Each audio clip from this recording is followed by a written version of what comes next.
अस्सलाम वालेकुम, मैं हूं डॉक्टर फिजा खान और मैं हूं पाकिस्तान दरपर्दा में। आज आपको बताएंगे पीटीआई मखसूस नशिस्तों से महरूम, ईरान अमरीका ताल्लुकात का मुस्तकबिल क्या होगा, भारत खित्ते में दहशतगर्दी का सबसे बड़ा सरपरस्त और भारत की हटदर्मी शंघाई ताउन तंजीम मुश्तरका एलामिया पर दस्तखत करने से इनकार। नाज़रीन, तहरीक इंसाफ एक बार फिर से मखसूस नशिस्तों से महरूम हो गई है और ये नशिस्तों का मुकदमा इंसाफ का फतह याब लम्हा है या फिर आईनी चैलेंज का नुक्ता अरूज।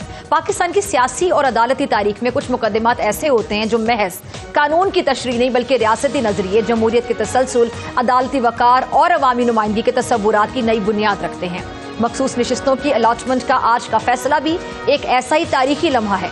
जमहूरियत में अदलिया एक ऐसा सतून है जो इंसाफ के तराजू को कायम रखता है और जब इस तराजू में तवाजुन बिगड़ने लगे तो न सिर्फ कानूनी उसूल खतरे में पड़ते हैं बल्कि निजाम रियासत का बुनियादी ढांचा भी लरजने लगता है। मखसूस नशिस्तों की अलॉटमेंट के हवाले से सुप्रीम कोर्ट का बड़ा फैसला आया जिसमें 12 जुलाई 2024 का फैसला कलअदम करार दे दिया गया। 12 जुलाई के फैसले में तहरीक इंसाफ को मखसूस नशिस्तों का हकदार करार दिया गया था, लेकिन अब इस फैसले को कलअदम करार दिए जाने के बाद हुकूमत को 2/3 अक्सरियत हासिल हो जाएगी। तहरीक इंसाफ के चेयरमैन बैरिस्टर गौहर का कहना है कि हमारे साथ नाइंसाफी हुई और दूसरी जानिब इस केस की समाअत भी खासी पुरशोर रही। समाअत के दौरान जिस तरह फाजिल वकील हामिद खान और जस्टिस जमाल मंदोखेल के माबैन तल्ख जुमलों का तबादला हुआ, वो महज कानूनी राय का इख्तिलाफ नहीं था बल्कि वो एक संगीन अदालती रवैये की मिसाल बन गया।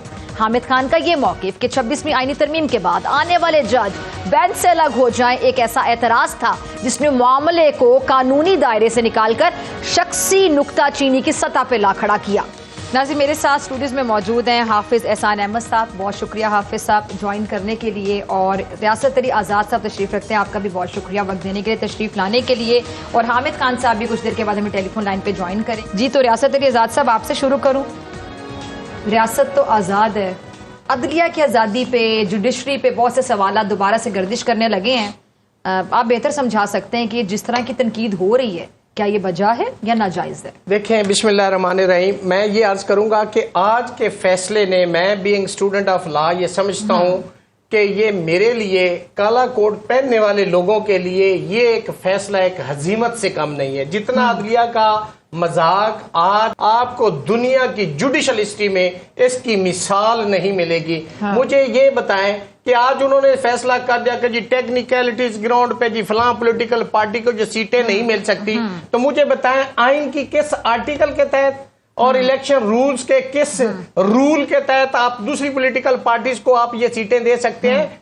मान लिया कि उनको नहीं दी जा सकती, और इनको किसके लॉ के तहत दे सकते हैं? एक बंदा इम्तिहान में पेश हुआ, बैठा, इम्तिहान दिया, उसको 33 नंबर मिले, ग्रेस मार्क्स मिले, पास हो गया। एक बंदे ने इम्तिहान ही नहीं दिया, आप उसको डिग्री कैसे दे सकते हैं? जो कुछ उठा के इनको दे दो, अशतर और साफ। मैं कहता हूं कि हमारे लीगल फर्टेंटी का एक बड़ा नाम, उन्होंने कहा सब कुछ दुरुस्त है कि जी पीटीआई को नहीं मिल सकती सीटें। मैं for the sake of argument इसको मान लूं। उन्होंने कहा मुझे ये बता दें कि किस लॉ के तहत बाकी पॉलिटिकल पार्टीज में ये सीटें तकसीम हो सकती हैं। ये ज्यादती है, ये गलत है, ये उनका भी व्यू है। लेकिन 26वीं तरमीम चूंकि ये जजमेंट क्यों आई है, उसका नतीजा ये कि रिव्यू में जजमेंट उड़ा के रख दिए, जबकि रिव्यू का मतलब होता है उसी को रिव्यू करना। वही जज, अच्छा, इसमें भी सवाल उठाया जा रहा है ना कि वही वाली आपकी बात कि जो रिव्यू में जब जाते हैं नजर सानी का मतलब ये होता है कि जरा नजर सानी करें, तो जिन जजेस ने वो फैसला दिया होता है नजर सानी भी वही करेंगे, नए जजेस उसमें आके क्या नजर सानी करेंगे। इसमें मैं आपका भी point of view, Hamid Khan साहब ने हमें ज्वाइन किया। हामिद खान साहब बहुत शुक्रिया, आपने हमें वक्त दिया। रियासत तरी आज़ाद साहब, हाफिज एहसान अहमद साहब भी मेरे साथ स्टूडियोज में मौजूद है। हामिद खान साहब, आप तो केस खुद लड़ रहे थे, कैसे देख रहे हैं इस फैसले को? और इसमें बहुत से लोग ये कह रहे हैं कि इसमें पीटीआई की जानिब से भी तैयारी प्रॉपर नहीं थी, तो आप ये समझते हैं? ये जो हुकूमत के लोग हैं वो इसी किस्म के बहाने लगाते हैं, इससे अच्छी बहस नहीं थी और इससे गलत फैसला नहीं हो सकता। अच्छा, ठीक है। अच्छा, मुझे ये जरा बताइएगा कि ये जो नजर सानी के हवाले से बड़ा ये सवाल उठाया जा रहा है कि नजर सानी के लिए वही जजेस बैठेंगे जिन्होंने फैसला दिया था। दूसरे जजेस जो आए हैं फिर आए 26वीं तरमीम के हवाले से भी बड़ी तनकीद की जा रही है और अदलिया पर, जजेस पर जाती किस्म के हमले भी किए जा रहे हैं। इस हवाले से आपकी क्या राय है? دیکھیے میں نے تو یہ بحث کی ہے سب کے سامنے کہ وہی سنتے ہیں اور اتنے ہی سنتے ہیں کیس کو جنہوں نے پہلے سنا ہوتا اور فیصلہ دیا ہوتا، کیونکہ نظر ثانی وہی کر سکتے ہیں جنہوں نے نظر اول کی ہوتی. یہ بات اگر آپ نے لائیو پروسیڈنگ سنی ہے تو یہ میرا ان کے سامنے ایک دلیل تھی. ٹھیک، تو سر آپ کی تو ہم نے بحث بھی سنی ہے جج صاحب کے ساتھ، وہ بڑے غصے میں بھی تھے، سب کچھ سنا ہے، سب کچھ دیکھا ہے، اس پہ بھی میں آپ کا کامنٹ چاہوں گی. لیکن پہلے میں جاننا چاہوں گی کہ جب ایک کلیئر قانون ہے، ایک ہارڈ اینڈ فاسٹ رول ہے کہ نظر ثانی یا جب آپ ریویو میں جاتے ہیں تو جو ججز پہلے فیصلہ جنہوں نے سنایا ہوتا ہے تو ریویو میں بھی نظر ثانی میں بھی وہی ہوتے ہیں، تو پھر اس قانون کو توڑا کس حیثیت سے گیا؟ تو یہ انہوں نے ایک یونیورسل جورسپروڈنس کا جو اصول ہے وہ توڑا ہے. ساری دنیا میں یہ بڑا واضح ہے کہ ریویو جو ہوتا ہے وہی ججز کرتے ہیں جنہوں نے پہلے کے سنا ہوتا، ہر فیصلہ دیا ہوتا ہے.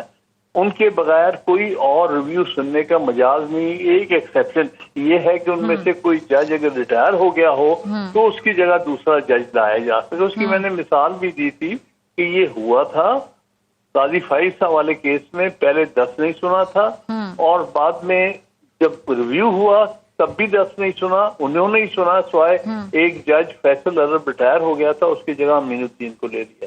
ٹھیک ہے. اچھا سر، یہ جسٹس جمال مندوخیل صاحب نے آج کچھ ریمارکس ایسے دیے جس پر لوگ بڑی تنقید کر رہے ہیں، میں آپ کا ذرا پوائنٹ آف ویو اس پہ جاننا چاہوں گی. میں کیا کہوں، میری پہلے ہی کافی اس کے ساتھ ایکسچینج ہو گئی ہے اسی لیے تو میں آپ کا پوائنٹ آف ویو جاننا چاہ رہی ہوں. اس کے بعد کا پوائنٹ آف ویو تو میں نے وہیں سامنے کہہ دیا تھا، کون سا میں نے کوئی بات چھپائی.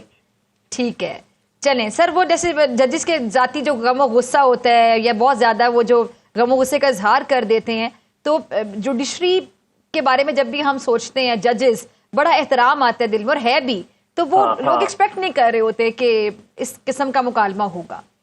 دیکھیے نا، میں نے تو ان کو کہا کہ آپ بہت غصے میں ہیں، نہ سنیں کے لگا دیں کسی دن، یہ آپ نے سنا ہوگا. یہ بارہا میں نے کہا، دیکھیں غصے میں کیس نہیں سنا سکتے، لیکن وہ کہتے نہیں. چلیے حامد صاحب، میں اس سے پہلے کہ آپ سے اجازت لوں دوسرے مہمانوں کی طرف جاؤں، میں آپ سے یہ جاننا چاہوں گی آگے آپ کے پاس کیا آپشنز ہیں؟ دیکھیے اس کو کنسیڈر کریں گے، لیٹ دی ٹائم.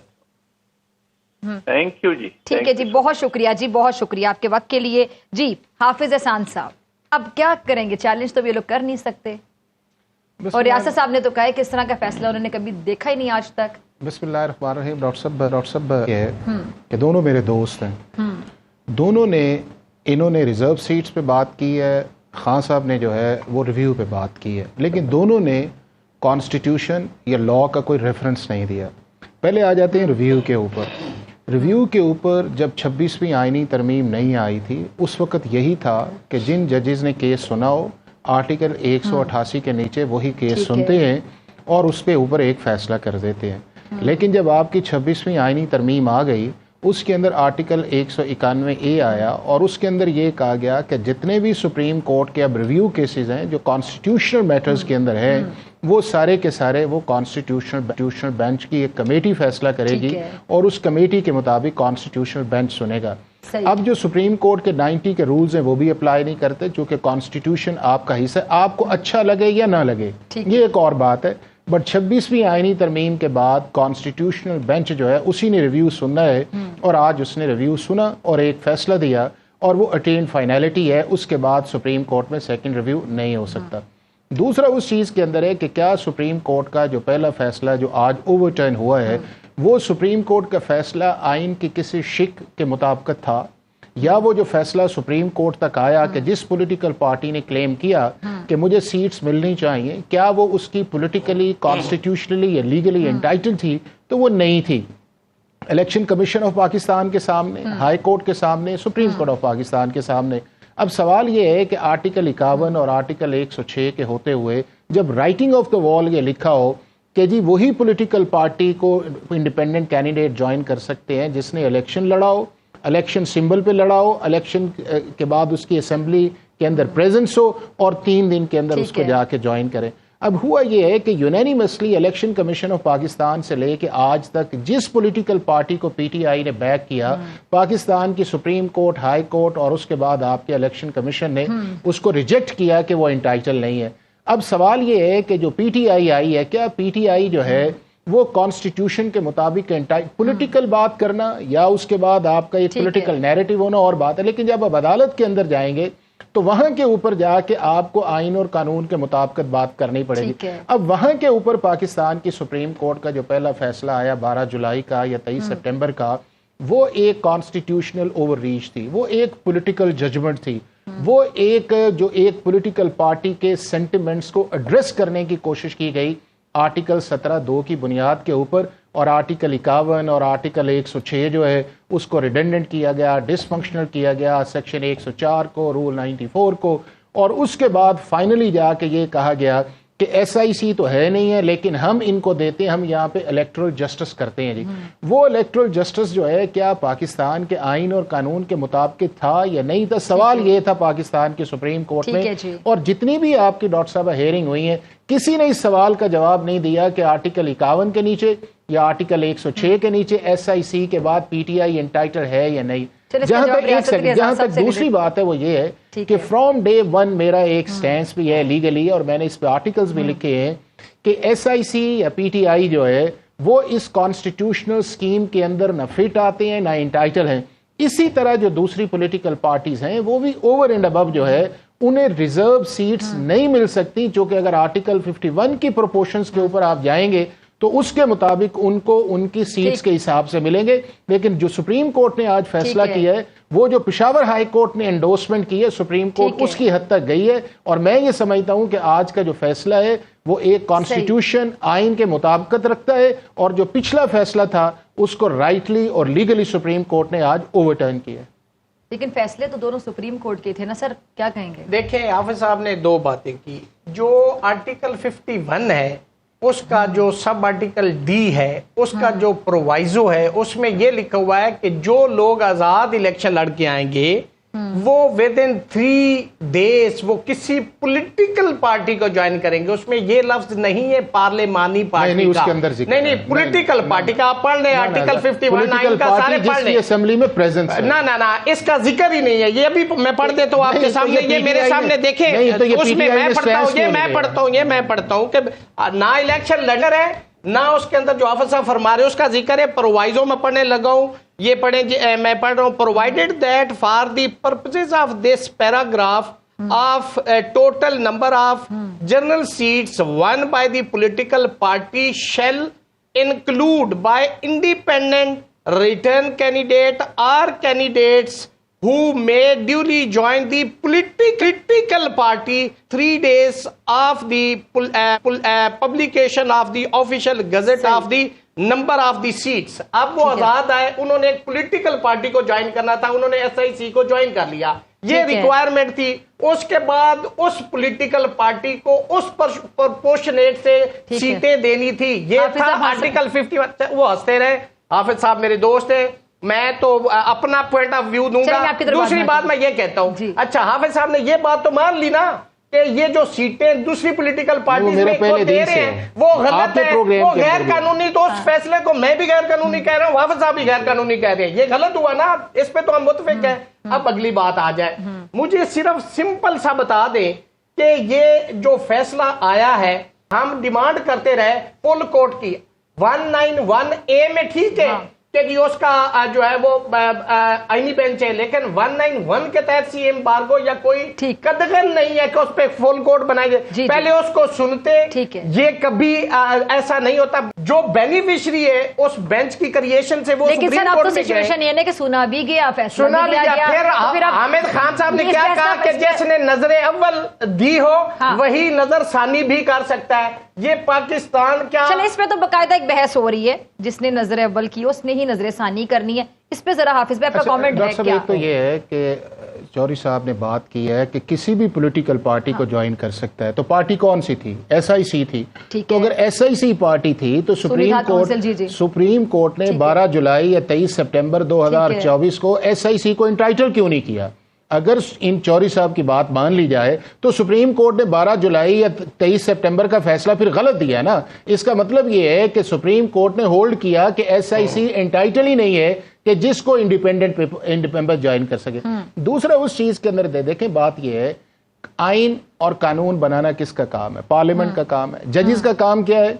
उसकी तशरीह करना, उसके ऊपर बैठ के फैसले करना। अब अगर पार्लियामेंट की मेजॉरिटी 2/3 से एक फैसला करके एक अमेंडमेंट ले आती है, और आप किस तरह कह सकते हैं कि ये जजेस इसके बेनिफिशियरी हैं कि जी ये 26वीं और भाई कोई एक वो तो तरमीम आ गई ना, वो आ गई ना, वो 26वीं एक से एजाज साहब वो 26वीं तरमीम के। अच्छा, फिर ये है कि आपने उनके सामने पेश हुए, आपने आर्ग्यू किया। असर डॉक्टर साहब बात सीधी सी है, एक पॉलिटिकल और लीगल स्ट्रैटेजी का फेलियर है। राइटिंग ऑन द वॉल था कि ये एक लॉ है, ये एक कॉन्स्टिट्यूशन है, उसको जानबूझ के या बगैर समझे जो है उसको फॉलो नहीं किया गया, और सिर्फ इस जिद के अंदर जाके ये फैसला किया कि जी अब सुप्रीम कोर्ट ने कर दिया। आज तक जो है पीटीआई एज इम्प्लीडमेंट के तौर पे भी नहीं गई। तो मैं ये समझता ये हूं कि जजेस पे एतराज हर वक्त करना, जुडिशरी पे एतराज हर वक्त करना। इन्हें ये पूछें कि जो आर्टिकल 62F का फैसला था, जो परमानेंट डिस्क्वालिफिकेशन का था, सुप्रीम कोर्ट का ठीक फैसला था आइन के अंदर, फिर उन्होंने रिव्यू किया। 63A के अंदर सुप्रीम कोर्ट ने कहा वोट नहीं काउंट करेंगे और डिस्क्वालीफाई भी हैं। सुप्रीम कोर्ट ने वापस ओवरटर्न की, क्या गलत था? नैब की अमेंडमेंट जो थी उसके अंदर जो था फैसला जो था ठीक था, ये प्रैक्टिस एंड प्रोसीजर के अंदर समझ नहीं आती थी। पहला फैसला भी कोर्ट का था, दूसरा तो रिव्यू फिर होता है कि रिव्यू पिटीशन का मतलब ये होता है ना, रिव्यू पिटीशन का मकसद ही। मेरा सवाल ये हाफिज खान भाई, मेरा सवाल ये है कि रिव्यू के लिए आप जाते ही क्यों हैं? इसलिए जाते हैं, आप ये तो नहीं कहते कि सुप्रीम कोर्ट अपने फैसले पे कायम रहेगा। दोनों चांसेस होते हैं, या तो कायम रहेंगे या फिर डॉक्टर साहब हमने जजेस पे लिया। पहला भी फैसला सुप्रीम कोर्ट का था, पहला तनकीद हो जाती है कि पहला भी उन्हीं का था, दूसरा भी रिव्यू का तो मकसद ये होता है ना। सुप्रीम कोर्ट ने दिया है ना, जब सुप्रीम कोर्ट ने एक दूसरा फैसला दे दिया है तो आप जजेस को एक्सक्लूड करके 1 से 1.5 मिनट है। जी जी बात देखें, एसआईसी को उन्होंने ज्वाइन किया, लेकिन 12 जुलाई की जजमेंट में सुप्रीम कोर्ट ने वो फैसले सारे सेट असाइड कर दिए, तो वो एंटी स्टेटस को चले गए, जिसके अंदर वो पॉलिटिकल पार्टी पीटीआई थी। फिर उन्होंने उसकी एंटाइटलमेंट में कहा, चूंकि इस पे 1972 सुप्रीम कोर्ट आसमा जिलानी केस मौजूद है, इस पे 2007 सुप्रीम कोर्ट मौजूद है, इस पे 2024 सुप्रीम कोर्ट है कि अगर बुनियादी ऑर्डर इलीगल है उसके ऊपर जितना सुपर स्ट्रक्चर होगा वो इलीगल अनकॉन्स्टिट्यूशनल होगा। उस रोशनी में फिर पीटीआई उसके लिए एंटाइटल होगी। इसमें तो सुप्रीम कोर्ट ने खुद कह दिया कि ये आज भी इस केस रिव्यू में भी कहते रहे कि उससे पहले भी सुप्रीम कोर्ट ने कहा कि पीटीआई तो पॉलिटिकल पार्टी थी है, ये सुप्रीम कोर्ट ने कहा। तो आज आप उसको कैसे डिसएंटाइटल कर सकते कि उसको आप सीटें नहीं दे सकते?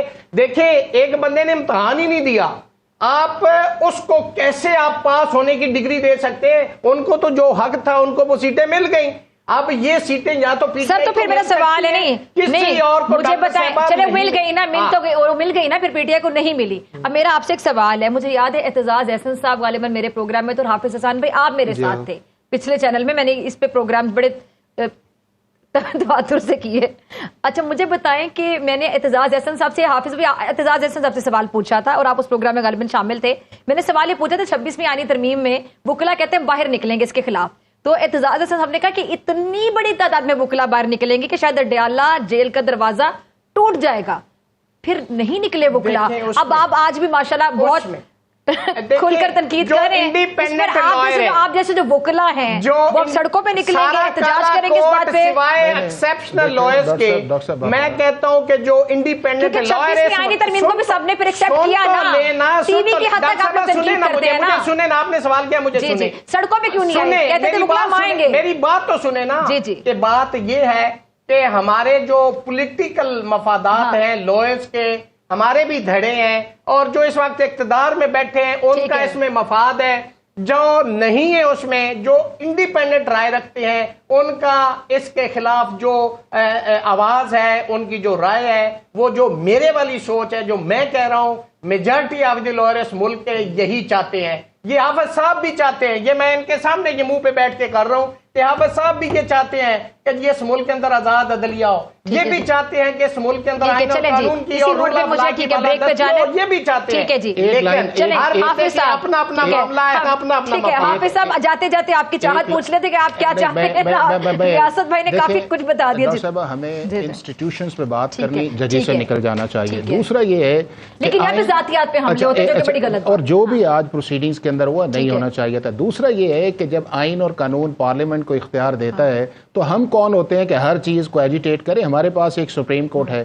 तीसरी बुनियादी तौर पे चीज ये है कि अगर इस सारी केस की प्रोसीडिंग्स को देखें تو جس طرح یہ پروسیڈنگز کو کنٹیسٹ کیا گیا یا جس طرح کا کوشچن آف لا تھے وہ کورٹ کے اندر ایڈریس ہی نہیں ہوئے. ایک فیصلہ آیا, اس فیصلے کو ڈیفینڈ نہیں کیا جا سکا اور سپریم کورٹ نے اوور ٹرن کر دیا.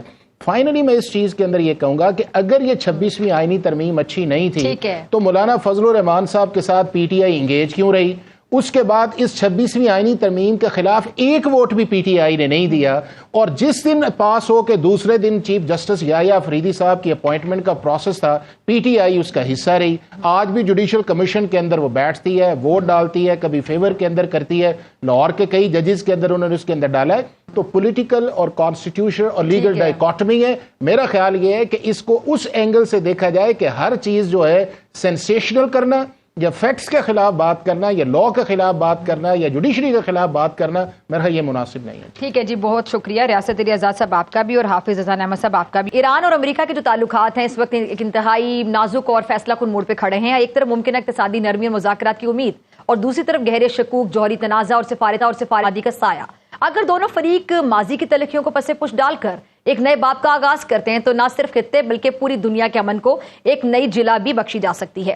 دوسری طرف نیدرلینڈ میں نیٹو سمٹ سے پہلے صحافیوں سے گفتگو کرتے ہوئے صدر ڈونلڈ ٹرمپ نے کہا کہ ان کے جو خصوصی ایلچی ہیں انہوں نے اطلاع دی ہے کہ فریقین جنگ بندی کے قریب پہنچ چکے ہیں. ٹرمپ نے کہا کہ مجھے لگتا ہے کہ غزہ کے حوالے سے بہت اچھی خبریں آنے والی ہیں. جی تو یہ بیان بلا شبہ ایک امید کی کرن ہے, لیکن مشرق وسطیٰ کی پیچیدہ سیاست اور گزشتہ وعدوں کی شکستہ تاریخ دیکھتے ہوئے اسے محض خوش فہمی بھی قرار دیا جا سکتا ہے. اگر واقعی جنگ بندی کا کوئی معاہدہ طے پاتا ہے تو وہ خوش آئند ہوگا, مگر چند بنیادی سوالات اپنی جگہ باقی رہیں گے. وہ کیا کہ جی کیا یہ جنگ بندی دیر پا ہوگی یا پھر محض ایک عارضی وقفہ ہوگی؟ کیا فلسطینی عوام کو ان کے حقوق دیے جائیں گے یا یہ ایک نئی سیاسی چال ہوگی؟ کیا غزہ کی تعمیر نو میں بین الاقوامی برادری سنجیدہ کردار ادا کرے گی؟ کیا اسرائیل انسانی حقوق کی پامالیوں کا حساب دے گا یا پھر دنیا صرف خاموش تماشائی بنی رہے گی؟ اسرائیلی ذرائع ابلاغ نے بھی ایک ایسی ہی پیش گوئی کی ہے کہ غزہ کی جنگ 2 ہفتوں میں ختم ہو جائے گی اور حماس کی جگہ 4 عرب ممالک غزہ کا انتظام سنبھالیں گے. رپورٹس کے مطابق امریکی صدر ڈونلڈ ٹرمپ اور اسرائیلی وزیر اعظم نیتن یاہو کے درمیان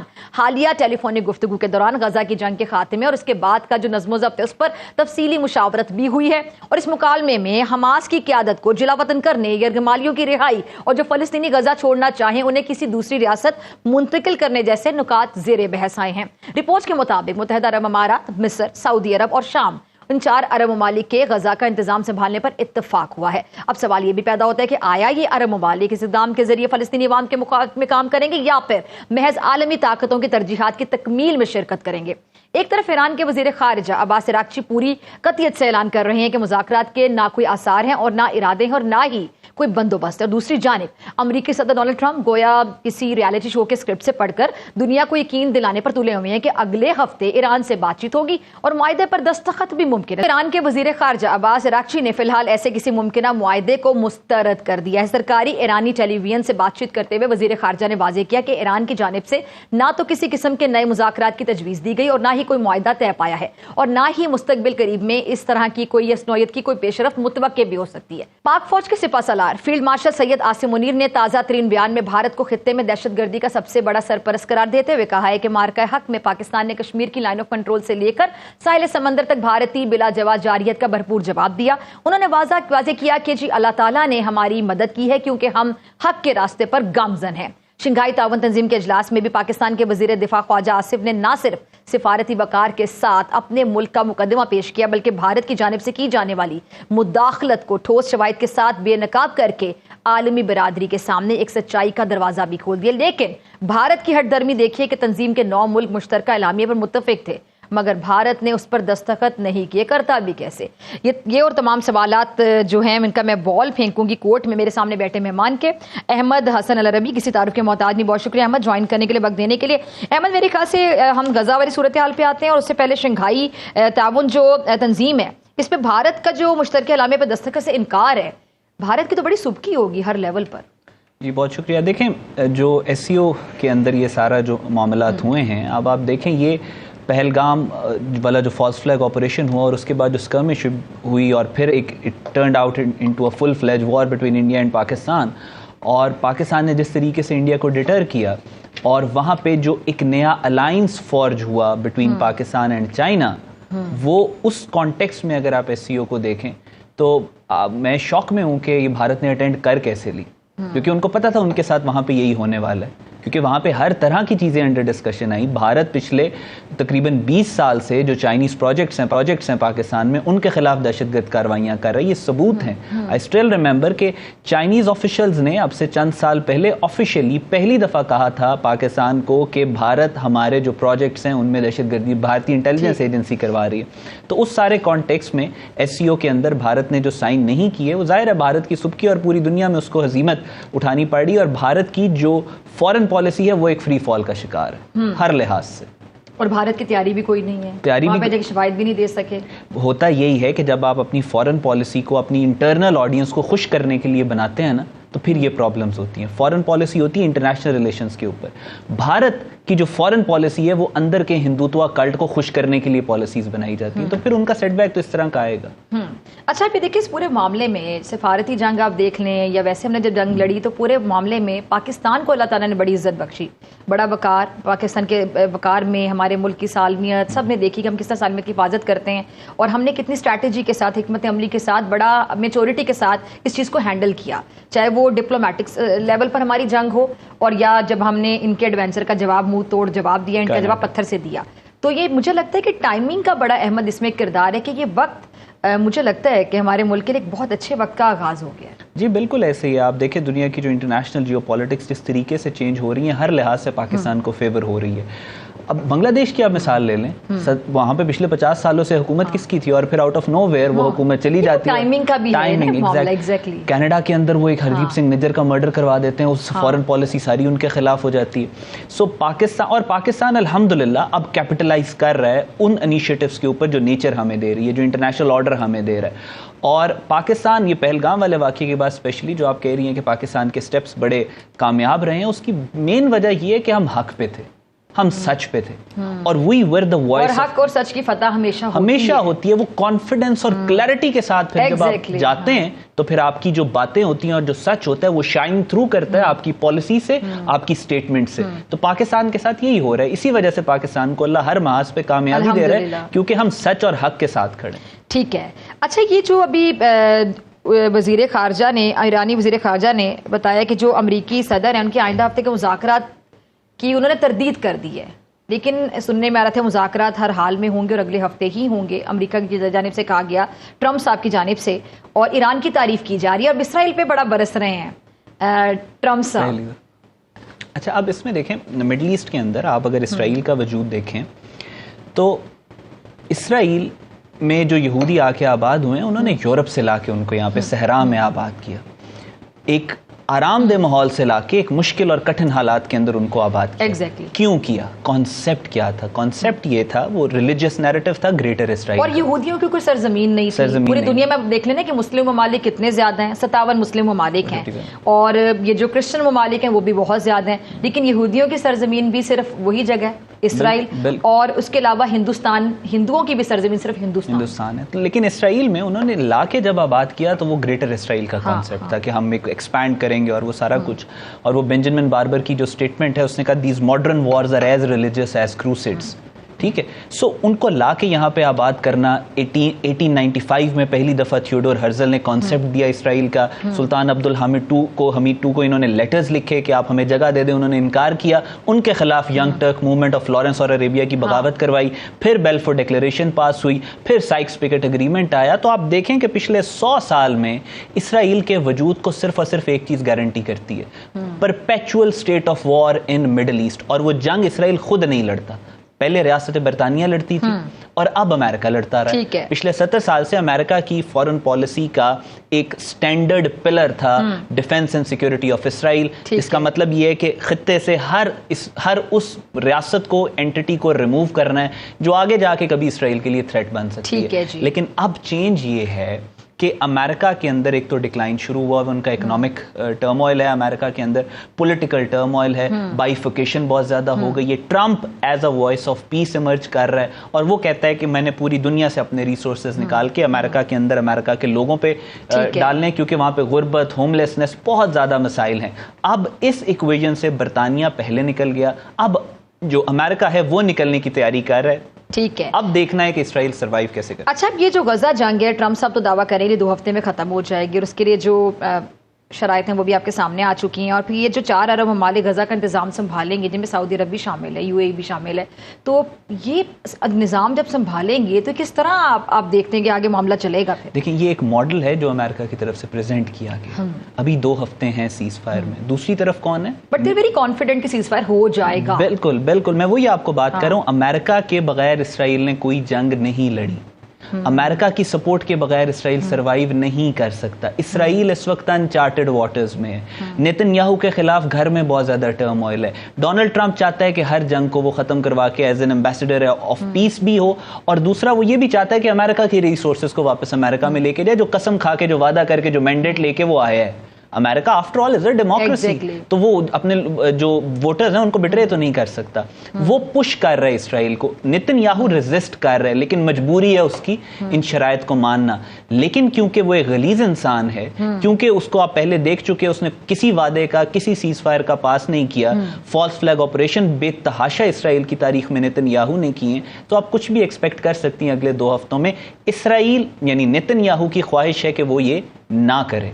अमेरिका की ख्वाहिश है कि कोई मॉडल दे दिया जाए ताकि गाजा के अंदर भी पीस हो या सीज फायर हो। जिस तरह ईरान में उसने सीज फायर का क्रेडिट लिया, जिस तरह पाकिस्तान और इंडिया के अंदर सीज फायर में डोनाल्ड ट्रंप ने मीडिएट करवाया, गाजा के अंदर भी अगर हो जाती है तो फिर ही becomes the face of peace, entire war. वो जो उनका एक बयानिया शुरू से कैंपेन से स्टार्ट हुआ और अब तक जारी है। लेकिन मेरी बड़ी कंफ्यूजन है, वो हमने पहले भी एक दफ़ा इस पर डिस्कशन की थी, ऑन रिकॉर्ड भी, ऑफ द रिकॉर्ड भी, कि मुझे समझ नहीं आती अहमद कि ट्रंप साहब का एक डुअल फेस है। मैं तो अपनी बात पे कायम हूँ कि वो पहले खुद ही मामलात को इनिशिएट करते हैं। अब आपका क्या ख्याल है कि नेतन्याहू साहब उनसे पूछे बगैर कुछ करते हैं, और फिर वो कहते हैं मुझे तो कुछ पता ही नहीं था, लाइल्मी का इजहार करते हैं, और फिर वो आके सुलह भी करवा देते हैं, मीडिएटर का किरदार भी अदा कर देते हैं, पहले खुद ही इनिशिएट करते हैं किसी एक मुल्क को कि आप भी करें? देखिए, मुझे जो मेरी अंडरस्टैंडिंग है उसमें ये है कि जो बैगेज है पिछले 70 साल की पॉलिसी का अमेरिका के ऊपर, वो उसको धोना चाह रहे हैं। वो हाँ, उसमें प्रेशर, एक सिस्टम इन प्लेस है। 70 साल से वो बैगेज है। वो बैगेज जो है उसकी बेस के ऊपर चीज़ें इनिशिएट हो जाती हैं, और उसके बाद डोनाल्ड ट्रंप उसको अंडू करने की कोशिश करते हैं। मेरी ज़ाती अंडरस्टैंडिंग इस इवेंट की यही है, और वो उसको करने की कोशिश करते हैं, क्योंकि एक सिस्टम जब चला आता है ना तो वो ऑटो के ऊपर लगा हुआ होता है। इसराइल ने जो किया, जो इन्होंने ईरान के ऊपर अटैक किया, उसके बाद इन्होंने डेफिनेटली अमेरिका को बताया, लेकिन अमेरिका में किसको बताया होगा? अमेरिका में भी power corridor, military industrial complex है, पॉलिटिकल गवर्नमेंट है, पेंटागन है, ठीक है, लेकिन उन्होंने किसको बताया ये अनक्लियर है। लेकिन अमेरिकन जो गवर्नमेंट है यानी डोनाल्ड ट्रंप है, उसने तो बयान दे दिया ना कि यूनिलैटरल है, हमें नहीं पता। और फिर आपने दूसरी तरफ ये भी देखा, जब अमेरिका ने स्ट्राइक्स की वो B-2 बॉम्बर्स वाली ईरान में, आधा घंटा पहले JD वेंस ने कहा कि इसराइल की जंग हम इसमें शामिल नहीं होना चाहिए, और बाद में भी इमीडिएटली हमने क्या देखा, विद इन मिनट्स वो चीज सारी हो गई। सो ये इंट्रिकेसीज हैं within the American political system, और उसमें Trump has appeared as a force.